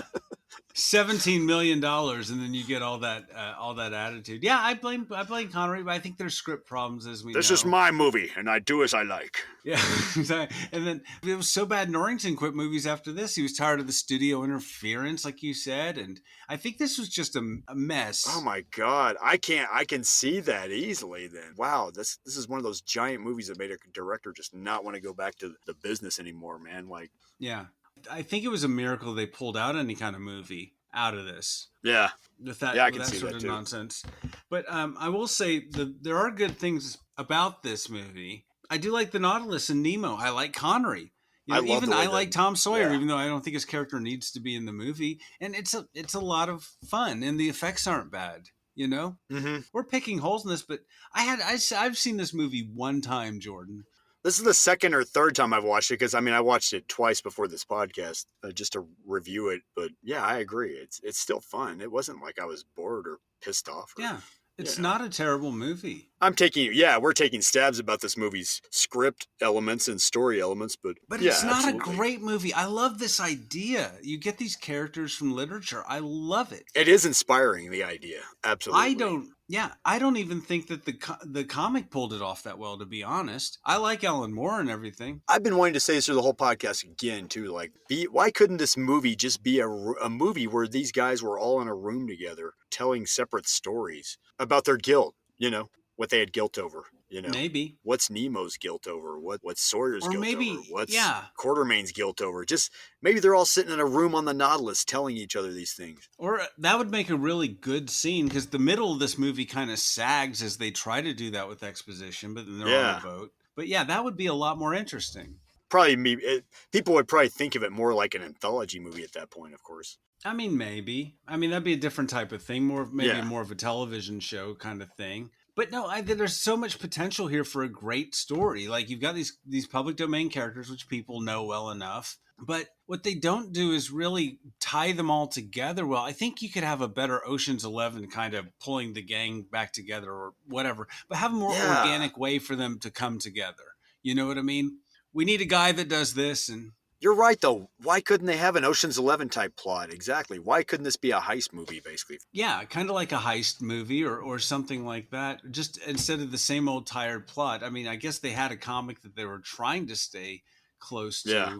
Trying to stop Moriarty from taking over the world. Ooh. Yeah, it could have all happened organically. It just could have been a better script. I hate to say it. I mean, I don't. You just get the feeling that wanting more from this, and it's one of those things where you don't. It's hard to put into words what's wrong with it. You can pick at individual things, but you know something's wrong with this story. It's got all these great pieces, but it just doesn't come together. And I think personally, just for me, the comic suffered from some of the same flaws. It had a great idea, it just didn't know how to execute it. I agree. I don't want to go back and say, oh, the comic was better or anything from what it sounded like, because it doesn't sound like the comic was any better. Not for me. And I've only read the first volume. I know there's several different volumes. Now we're gonna get hated by comic people. Yeah, No, we're incurring all the wrath. The Alan Quartermain fans, the Sean Connery fans. The Alan Moore fans are gonna hate us now. They're gonna be like, "Oh, fuck them! They don't know what the fuck they're talking about." I love Alan Moore, but he's a bit of a grump himself. He does sound like a bit of an angry. Oh yeah, dude. He did not like this movie. He didn't like. I don't think he liked V for Vendetta. No, he didn't, from what I understand. He's never been happy with any adaptations of his movies, from what I understand. I mean, yeah. Fine. Alan Quartermain, I hope you're... Alan Quartermain. Alan Moore. Freudian slip there. Speaking of, where was Freud in this movie? With the cocaine. Yeah, that's his special power. He gets everybody coked up. But I mean, there's just like too many fake outs and weird twists. The Phantom, Dorian Gray, Moriarty, and all this. I don't trust this story. It's kind of like Sky Captain, where it's all these twists and we're world hopping, this convoluted plot. It's got a good idea that it just doesn't pull off very well. And maybe I wouldn't call him a novice director, but maybe a director who was out of his element and didn't know how to manage a big diva like Connery. Yeah, but we say that, but that couldn't have been an easy feat. Oh, no. Oh, for anybody, no. Any director at all. I don't think Connery's ever been easy for any director to handle. I'm sure there's some directors that got along with him just fine because maybe they held their own somehow. Yeah. Especially at that point in his career. Yeah. I can imagine he felt like he knew more than everybody else. You know I mean, a director shouldn't have to hold his own with an actor either. Don't get me wrong. A director shouldn't have to be feeling like an actor is bullying him into doing something. And so, yeah, I can only imagine how that must have been to direct Connery. My God. But I want to tell you, like, Connery aside, don't you think this movie could have been better with a different director, like maybe Tim Burton or a Tony Scott, Christopher Nolan, or Zack Snyder? What if we had it's a little out of time, but I mean, Zack Snyder kind of. Yeah, but who knows? They might have. Well, you think some of them might have overcome the problems better than Stephen I think Norrington? they would have told a cleaner story. I think they would have probably just from experience and just the way they see stories. And maybe Zack Snyder's not always the best. They would have fought for something more on the story level. You mean? Yeah. To make things cohesive for the movie's sake, understanding as a director. Yeah, some cleaner threads and really developed. We see these characters a lot, but we don't really get to know them. They are just superpowers. Oh, you mean get a director who would rewrite the script even more so? Yeah, understood the script. I mean, there's an okay script there, but we don't get to know these characters. They just are superpowers. They are just a name, a trope. We don't really, like you said, having them sit around and talk a little bit more. We get a little bit of that, but we don't really feel anything for them. Or as much as we should is probably a better way to say it. Honestly, I found the elements where they were just sitting around talking more interesting a lot of times than the action. I totally That's agree. The interesting thing. It just goes back to filmmaking 101 again. It's like just when they met the old guy that claimed to be Alan Quartermain, that was an interesting element in the beginning. Yeah. So do you think this movie deserves a sequel or even maybe a remake, Jordan? A reboot would be interesting. Yeah. In Yeah. different hands. Absolutely. I'm talking, yeah, different producer, director. Obviously, Disney owns this movie now if it's Fox, or Yeah. Disney has some rights over it. Yeah, if Disney took it and like applied their Marvel magic to it, like Kevin Feige magic over it. Yeah. I don't know. Or even somebody, yeah, like Tim Burton, who makes something look steampunk, who could give it a real steampunk look. Yeah. And I really mean like Tim Burton, 90s Tim Burton, like not even like, I guess it was around Planet of the Apes time. So, I mean, I'm talking even Tim Burton a few years before this, but so Big stab. they did apparently, and I don't know how true this is, they planned a potential sequel where they're fighting the tripods from the War of the Worlds. Can you imagine What? that? That's What? a way better plot than this, dude.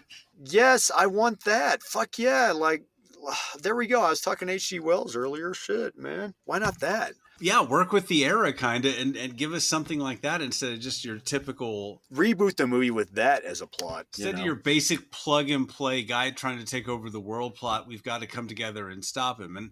And I know that can be done well, the Avengers and whatever do that, but you better have good actors, a good script, and a good director to pull off that sort of standard plot, to be honest. Yeah. But anyway, Jordan, so was there an extraordinary box office return on this? I think you hinted earlier, on a budget of $78 million. $78 million, apparently. Mm-hmm.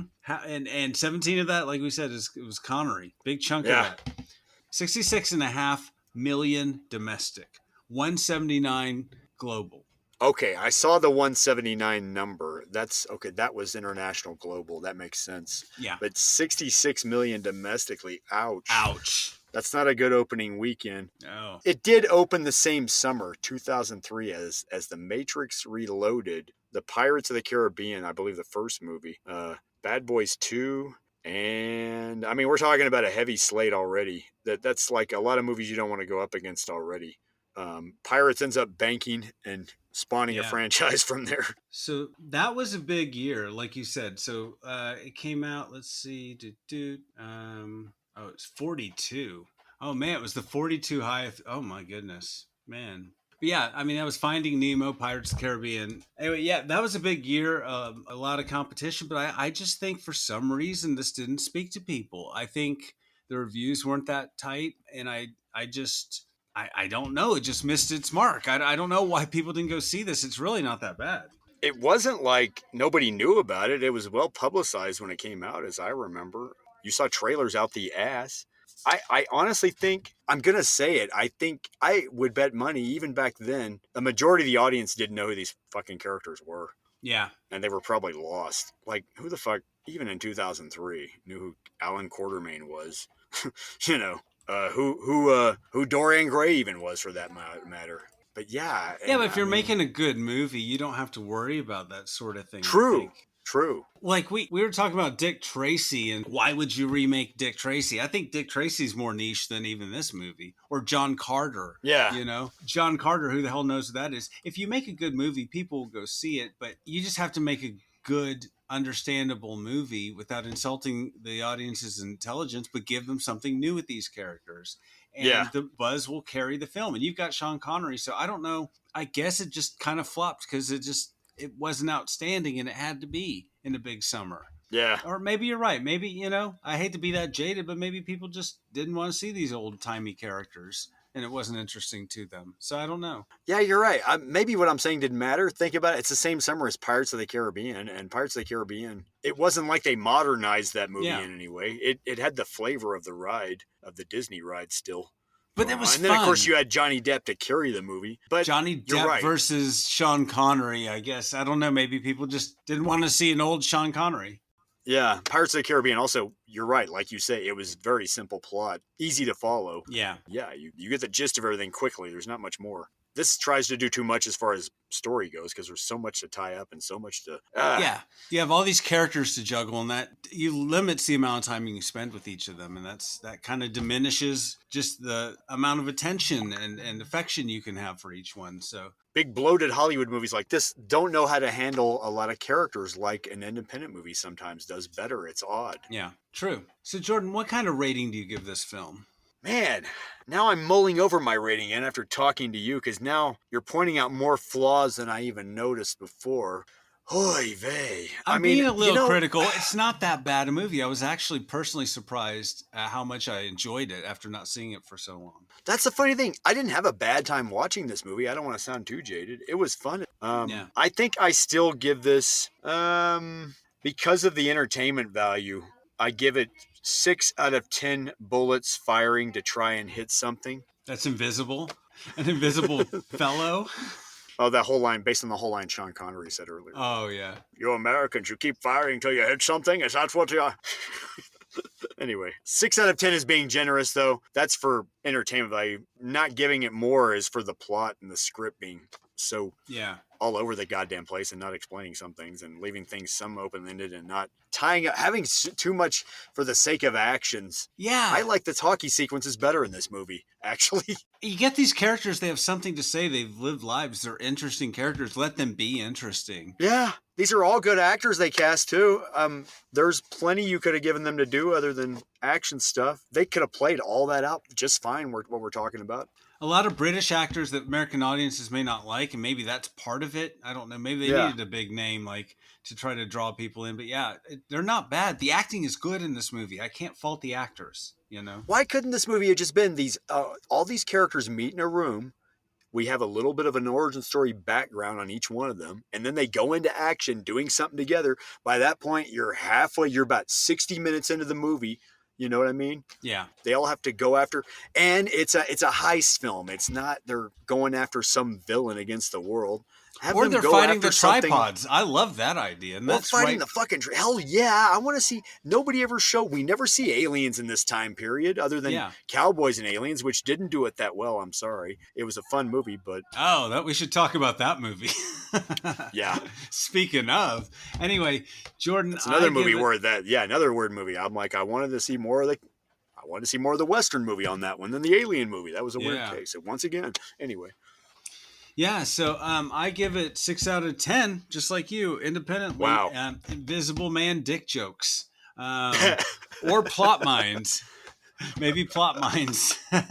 Plot mines, yeah. I hope I didn't steal that from somewhere. I don't remember that coming from anywhere, so yeah. Oh, well. Hopefully it's a 150-year-old property that you're not going to be sued over that's public domain. Like, plot mine. You stole my word, plot mines. Those two words together. Plot-mines. Yeah, fun movie, but kind of a plug-and-play action movie when it should have been a lot more. I don't know. But that's all I have to say about it, Jordan. So, everybody, thank you so much for listening. We appreciate it. Check out some of our older episodes or our prior episodes if you want to hear more like this. So, anyway, Jordan, it's been great talking to you about movies, specifically this extraordinary film. Great talking to you about this League of Extraordinary film as well, Anthony. Connery's extraordinary paycheck. Anyway, I thought the music was pretty good, as the music, I think, plays us out here. I think it was very serviceable. Trevor Jones music. Trevor Jones power. Good soundtrack, amongst many strengths to this movie, but yeah, it just didn't seem to pull it together as well as it could have. So, anyway, Jordan, this has been... The robots took my podcast, but the ruins of Venice are safe. And now a word from our sponsor.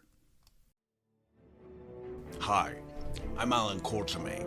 Some people call me an adventurer. I am not. I will not rescue your daughter from cannibals, or help you find an albino gorilla, or show you where the lost valley of the dinosaurs is. I will not lead you to anyone's lost mines, or help you find the Ark of the Covenant, because it's a real bitch to get to. Trust me. Call the other guy. Leave me alone. Are you looking for lost treasure? Get a job. Is someone slapping you around? Well, maybe you deserve it. Is the Empire threatened? Time to move. That's 1-800-DON'T-CALL-ME. And don't visit my website at www.don'tcallme.com.